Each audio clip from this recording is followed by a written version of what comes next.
Hello friends, स्वागत है आपका हमारे YouTube channel let's crack exam में। फ्रेंड्स, आज हम लेकर आए हैं घटनासार का पार्ट 2, जो बहुत ही इम्पोर्टेंट साबित होंगे आगे आने वाले एग्जाम्स में, जैसे RO हो, UPPCS हो, 71th PPSC यानी बिहार PCS हो, और बिहार के अन्य भी एग्जाम में बहुत ही महत्वपूर्ण साबित होंगे, ये हम उम्मीद करते हैं। ये घटनासार है, बहुत ही अच्छी मैगजीन है और द्वारसकी है, यानी कि 6 महीने का है, ठीक है ना। यानी कि यहाँ नवंबर 2024 से अप्रैल 2025 तक है। तो चलिए देखते हैं 15वीं QS world university subject ranking में। यहाँ पर रिकॉर्ड देखेंगे थोड़ा सा, ठीक है ना। 12 मार्च 2025 को, ठीक है ना, QS द्वारा एक वर्ल्ड यूनिवर्सिटी सब्जेक्ट रैंकिंग जारी की गई है, जिसमें विश्ववार रैंकिंग भारत के 9, ठीक ना, 9 विश्वविद्यालयों और संस्थानों ने दुनिया के शीर्ष 50 में अपनी जगह बनाई है। तो यहाँ से क्वेश्चन बन सकता है कि भारत के रैंकिंग में भारत ने कितने विश्वविद्यालयों को स्थान मिला है, तो 9, ठीक है ना। देश में धनबाद स्थित भारतीय खनन, ठीक ना, यानी कि ISM, ठीक है ना, विश्वविद्यालय 20वां स्थान प्राप्त कर देश में शीर्ष स्थान पर है। तो देश में शीर्ष स्थान QS रैंकिंग में, QS world university subject ranking में भारतीय खनन कहाँ पर है, ये धनबाद, ठीक ना, रांची में। ये मतलब भारतीय खनन का है, ये देश का पहला शीर्ष स्थान है इसका, इस रैंकिंग में, श्रेणी में। इसके बाद IIT दिल्ली है, ठीक ना, IIT दिल्ली है, इंजीनियरिंग में 26वां स्थान प्राप्त किया गया। उसके बाद IIT मुंबई है। इसके बाद शेष और भी स्थान है, तो मेन जो है यही है, ठीक ना। इसमें 1-2 याद कर लेना, बहुत ही अच्छा काम करेगा। ये लंदन स्थित ये क्वार्ट्ज वैली, ठीक ना, क्वार्ट्ज वैली साइंस मंड्स QS की रैंकिंग में IIT बॉम्बे और खड़गपुर को इंजीनियरिंग और खनिज और खनन के लिए 28वें और 45वें स्थान पर रखा गया है, ठीक है। तो देख लेते हैं थोड़ा सा इसको, बहुत ही इम्पोर्टेंट थोड़ा सा है, देख लेते हैं। उसके बाद है, कोई इसमें खास तो नहीं है, आगे देखते हैं। यहाँ देख लेते हैं, सोनप्रयाग से केदारनाथ और गोविंद घाट से हेमकुंड साहिब तक रोपवे के निर्माण को मंजूरी। ये थोड़ा सा इम्पोर्टेंट है फ्रेंड्स, एग्जाम बनने की संभावना इससे रहेगी। क्या है, प्रधानमंत्री मोदी, जहाँ भी इनका नाम आ जाता है थोड़ा सा हाईलाइट हो जाता है और क्वेश्चन यहाँ से बनने की संभावना बढ़ जाती है। अध्यक्षता में आर्थिक मामलों के मंत्रिमंडलीय समिति की बैठक में 11 मार्च 2025 को राष्ट्रीय रोपवे विकास कार्यक्रम पर्वतमाला परियोजना, ये बहुत ही इम्पोर्टेंट है, ठीक है फ्रेंड्स। पर्वतमाला परियोजना के तहत सोनप्रयाग, ठीक ना, कहाँ से, सोनप्रयाग केदारनाथ तक, ठीक ना, सोनप्रयाग से केदारनाथ तक 12.9 किलोमीटर लंबे रोपवे का निर्माण हो गया, जो गोविंद घाट से हेमकुंड तक, ठीक ना, 12.4 किलोमीटर लंबे रोपवे निर्माण को मंजूरी दी गई है। कहाँ तक, सोनप्रयाग से केदारनाथ और गोविंदपुर से हेमकुंड साहिब तक, ठीक है। तो ये जो कितने किलोमीटर की है फ्रेंड्स, तो ये हमारा 12.9 किलोमीटर लंबे है रोपवे, और गोविंद घाट से हेमकुंड तक है 12.4, ठीक ना, मंजूरी दी गई। इस परियोजना से हर मौसम में अंतिम मील कनेक्टिविटी प्रदान की जा सकेगी, जिससे यात्रा का समय काफ़ी कम होगा और पर्यटन एवं रोजगार को बढ़ावा मिलेगा। यहाँ देखिए, सोनप्रयाग से केदारनाथ परियोजना की अनुमानित लागत है वो 4081.28 करोड़ रुपए हैं। वहीं गोविंद घाट से हेमकुंड साहिब परियोजना की लागत 2730, ठीक है, 2730 करोड़ रुपए अनुमानित है। थोड़ा सा ये आंकड़े देख लेते हैं, बहुत ही कभी कभार पूछ देता है।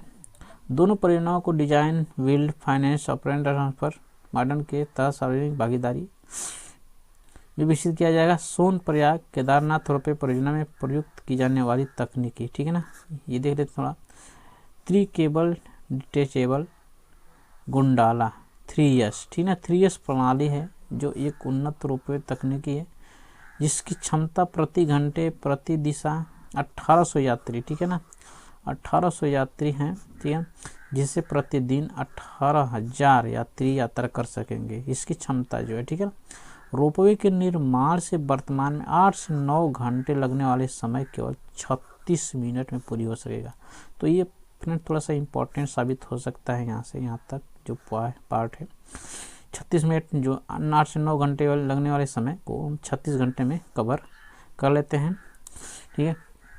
देखते हैं गोविंद घाट से हेमकुंड साहिब परियोजना के तहत गोविंद घाट से घाघरिया 10.55 यानी 5 किलोमीटर तक मोनो केबल डिचेटेबल गोंडाला, ठीक है, मोनो गोंडाला और घाघरिया से हेमकुंड साहिब 1.8 किलोमीटर तक 11 यात्रियों की प्रति घंटा क्षमता है ट्राई केबल डिचेबल गोंडाला की सुविधा होगी।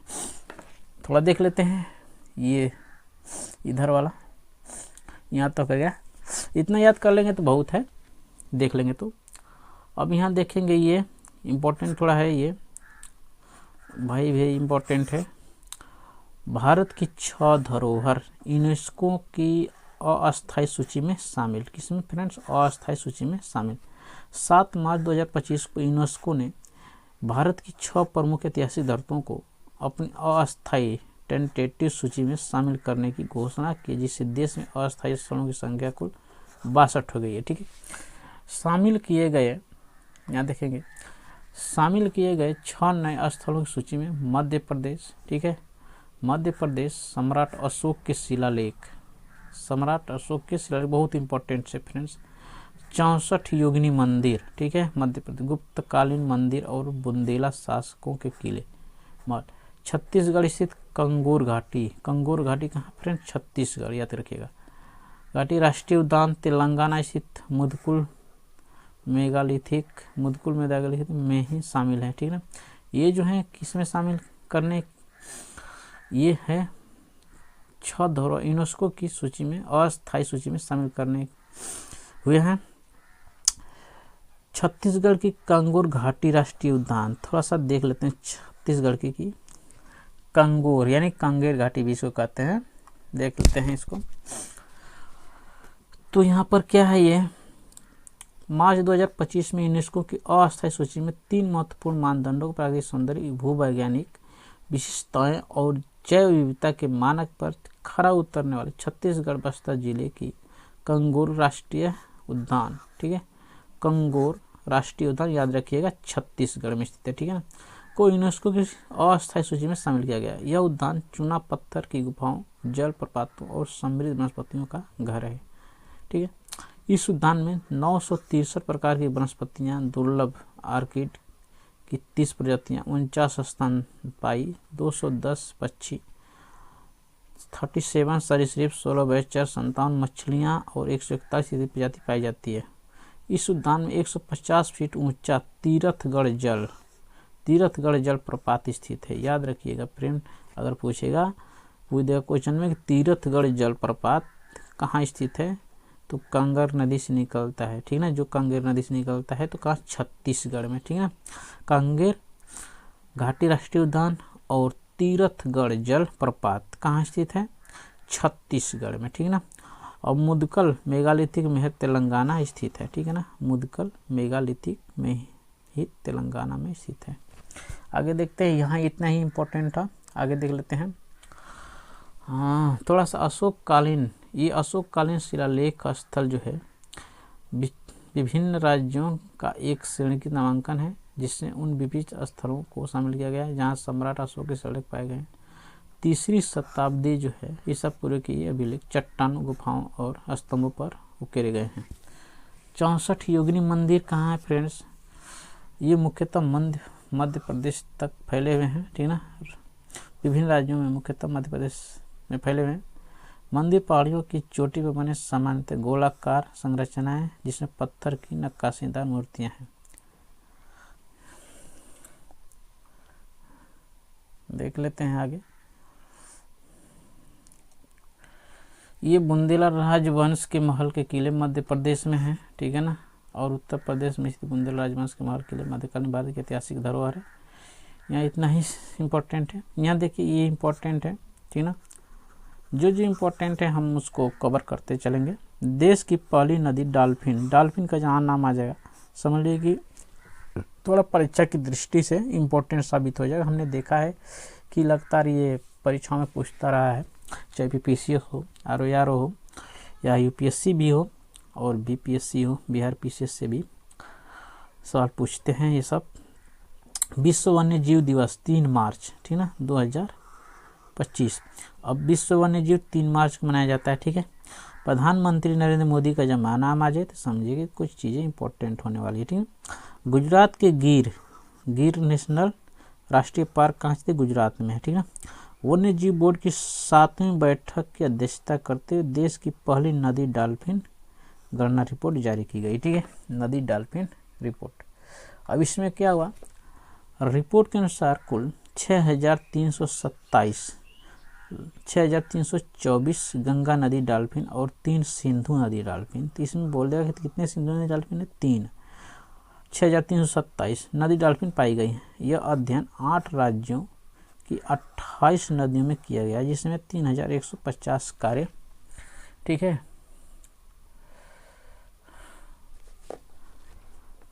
दिनों में 8500 किलोमीटर, ठीक है ना, की दूरी तय की गई। इस गणना में उत्तर प्रदेश थोड़ा आ गया तो थोड़ा सा ध्यान दीजिएगा यहाँ पर।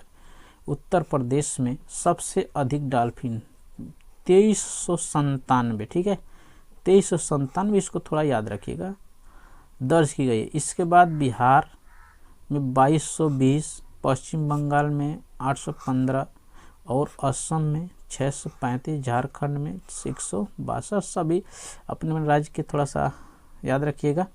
राजस्थान एवं मध्य प्रदेश में 95 तथा पंजाब में 3 का स्थान रहा है। इस दौरान गंगा की मुख्य धारा में औसतन 3200, ठीक है, 3275, ठीक है। गंगा की सहायक नदियों में 2414, ब्रह्मपुत्र की मुख्य धारा में 585, नदियों में 51 तो ब्यास नदी में 4 डॉल्फिन की गणना की गई है। बैठक में सरकार द्वारा वन्यजीव संरक्षण के उठाए गए विभिन्न कदमों की समीक्षा की गई है।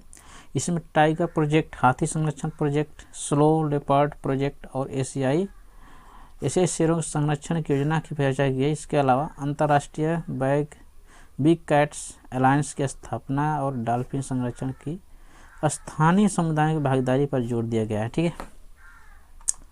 इसमें दिया गया है प्रधानमंत्री, ठीक है, प्रधानमंत्री मोदी ने इस अवसर पर जूनागढ़ में राष्ट्रीय वन्यजीव रेफरल केंद्र की आधारशिला रखी। इंपॉर्टेंट थोड़ा हो जाता है, जूनागढ़ में राष्ट्रीय वन्यजीव रेफरल केंद्र की आधारशिला रखी।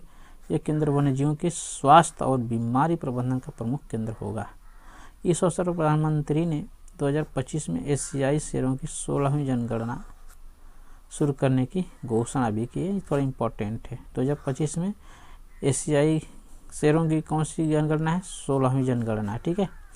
इसके अलावा वर्धा वन्यजीव अभयारण्य, ठीक ना, ये वर्धा वन्यजीव अभयारण्य में प्राकृतिक रूप से बढ़ रही एशियाई शेरों की आबादी को देखते हुए वहाँ भोजन की उपलब्धता बढ़ाने और पर्यावरण सुधारने का प्रयास किए जाने की घोषणा की है, ठीक है।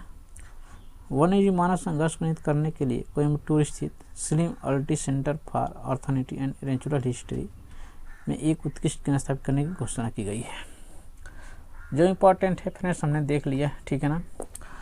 देख लेते हैं थोड़ा सा ये प्रधानमंत्री ने इस अवसर पर गांधी सागर, ठीक ना, अभ्यारण्य मध्य प्रदेश कहाँ है, याद रखिए, गांधी सागर अभ्यारण्य कहाँ है, मध्य प्रदेश, और बन्नी घास के मैदान गुजरात, थी ना, बन्नी घास के मैदान गुजरात में चीतों को बसाने की एक पहल है, ठीक है।